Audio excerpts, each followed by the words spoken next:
ప్రపంచాన్ని ఓ వార్త ఆశ్చర్యపడేలా చేసింది.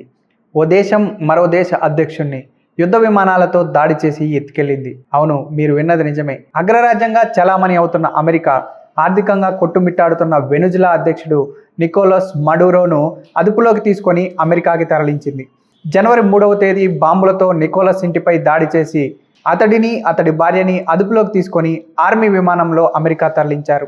ఇదే అంశాన్ని అమెరికా అధ్యక్షుడు డొనాల్డ్ ట్రంప్ సోషల్ మీడియా వేదికగా షేర్ చేశారు. జనవరి 3, 2026న అమెరికా ఆపరేషన్ అబ్సల్యూట్ రిజాల్వ్ పేరుతో వెనుజులాపై భారీ సైనిక దాడి నిర్వహించింది. దీనికి ప్రధాన కారణాలు: వెనుజులా అధ్యక్షుడు నికోలస్ మడురో ప్రభుత్వం అంతర్జాతీయ డ్రగ్స్ మాఫియాతో కలిసి అమెరికాలో మాదక ద్రవ్యాలు సరఫరా చేస్తుందని ట్రంప్ ప్రభుత్వం ఆరోపిస్తుంది. మడురోను ఒక నియంతగా అభివర్ణిస్తూ అతడిని న్యాయస్థానం ముందు నిలబెట్టడమే తమ లక్ష్యంగా ఈ దాడులు జరిగాయి. ఈ ఆపరేషన్లో మడురో మరియు అతని భార్య సియాలా ఫ్లోర్స్ను అమెరికా డెల్టా ఫోర్స్ కమాండోలు బంధించి న్యూయార్క్ తరలించారు. వెనుజులా ఆర్థిక వ్యవస్థ పూర్తిగా చమురు ఎగుమతులపైనే ఆధారపడి ఉంటుంది. మడురో ప్రభుత్వానికి ప్రధాన ఆదాయ వనరు చమురు. దీనిని నిలిపివేయడం ద్వారా ప్రభుత్వం పతనమవుతుందని అమెరికా భావించింది. డొనాల్డ్ ట్రంప్ తన మొదటి పదవీ కాలంలో జనవరి 28, 2019న వెనుజులా ప్రభుత్వ చమురు సంస్థ అయిన పెట్రోలియస్ డి వెనుజులాపై కఠినమైన ఆంక్షలు విధించారు. ఈ ఆంక్షలు విధించడానికి కారణం వెనుజులాలో జరిగిన ఎన్నికల్లో అక్రమాలు జరిగాయని, నికోలస్ మడురో అధికారాన్ని అక్రమంగా చేపట్టారని అమెరికా ఆరోపిస్తుంది. అక్రమ అధికారం అనే సాకును అడ్డుపెట్టుకొని ట్రంప్ వెనుజులా ఆదాయాన్ని దెబ్బకొట్టాలని చూశారు. ప్రభుత్వానికి చమురే ప్రధాన ఆదాయ వనరు. దానిని నిలిపివేసి మడురోను గద్దె దింపడం ట్రంప్ ప్రధాన ఉద్దేశం. అయితే 2019లో ట్రంప్ వెనుజులా చమురు ఎగుమతులపై పాక్షిక ఆంక్షలు విధించారు.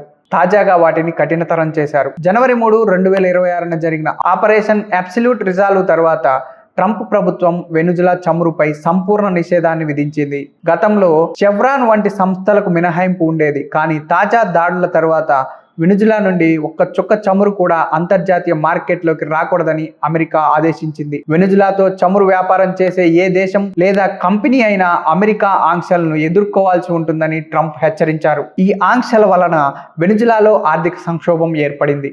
దేశ ఆదాయంలో 95% చమురుపైనే ఆధారపడి ఉంటుంది. కాబట్టి ఈ నిషేధం వల్ల ఆ దేశం తీవ్రమైన ఆర్థిక ఇబ్బందుల్లో పడింది. వెనుజులా ప్రపంచంలోనే అతిపెద్ద చమురు నిల్వలు కలిగిన దేశం. అక్కడ సరఫరా ఆగిపోవడం వల్ల ప్రపంచవ్యాప్తంగా పెట్రోల్, డీజిల్ ధరలు పెరిగే అవకాశం ఉంది. వెనుజులా చమురు నిల్వలను మడురో ప్రభుత్వం తన సొంత ప్రయోజనాల కోసం, మాదక ద్రవ్యాల రవాణా కోసం వాడుకుందని అమెరికా వాదన. వెనుజులా ప్రభుత్వం గతంలో అమెరికాకు చెందిన చమురు సంస్థలు మరియు ఆస్తులను స్వాధీనం చేసుకుంది. ఆ ఆస్తులను, భూములను తిరిగి ఇచ్చే వరకు ఆంక్షలు కొనసాగుతాయని ట్రంప్ ప్రకటించారు. ఇక మరో అంశం, వెనుజులా గ్యాంగ్స్ అమెరికాలో నేరాలకు పాల్పడుతున్నాయని, వాటి వెనుక మడురో హస్తం ఉందని ట్రంప్ భావించారు. అయితే ఇది ఆధిపత్యం కోసం అమెరికా ఆడుతున్న ఆట అని కొందరు విమర్శలు చేస్తున్నారు. లాటిన్ అమెరికాలో రష్యా మరియు చైనాల ప్రభావం పెరగకుండా చూడడం కోసమే ట్రంప్ ఈ వ్యూహం పన్నారని అభివర్ణిస్తున్నారు. ఇదే సమయంలో వెనుజులాలో ప్రజాస్వామ్యాన్ని మళ్లీ తీసుకురావడమే తమ లక్ష్యమని ట్రంప్ ప్రభుత్వం ప్రకటించింది. మనం ఒకసారి ఆపరేషన్ అబ్సల్యూట్ రిజాల్వ్ గురించి మాట్లాడుకుంటే సుమారు 150కి పైగా యుద్ధ విమానాలు ఈ దాడిలో పాల్గొన్నాయి. ఇందులో F-35 ఫైటర్ జెట్స్, B-52 బాంబర్లు మరియు AQ-9 రిఫర్ డ్రోన్లు ఉన్నాయి.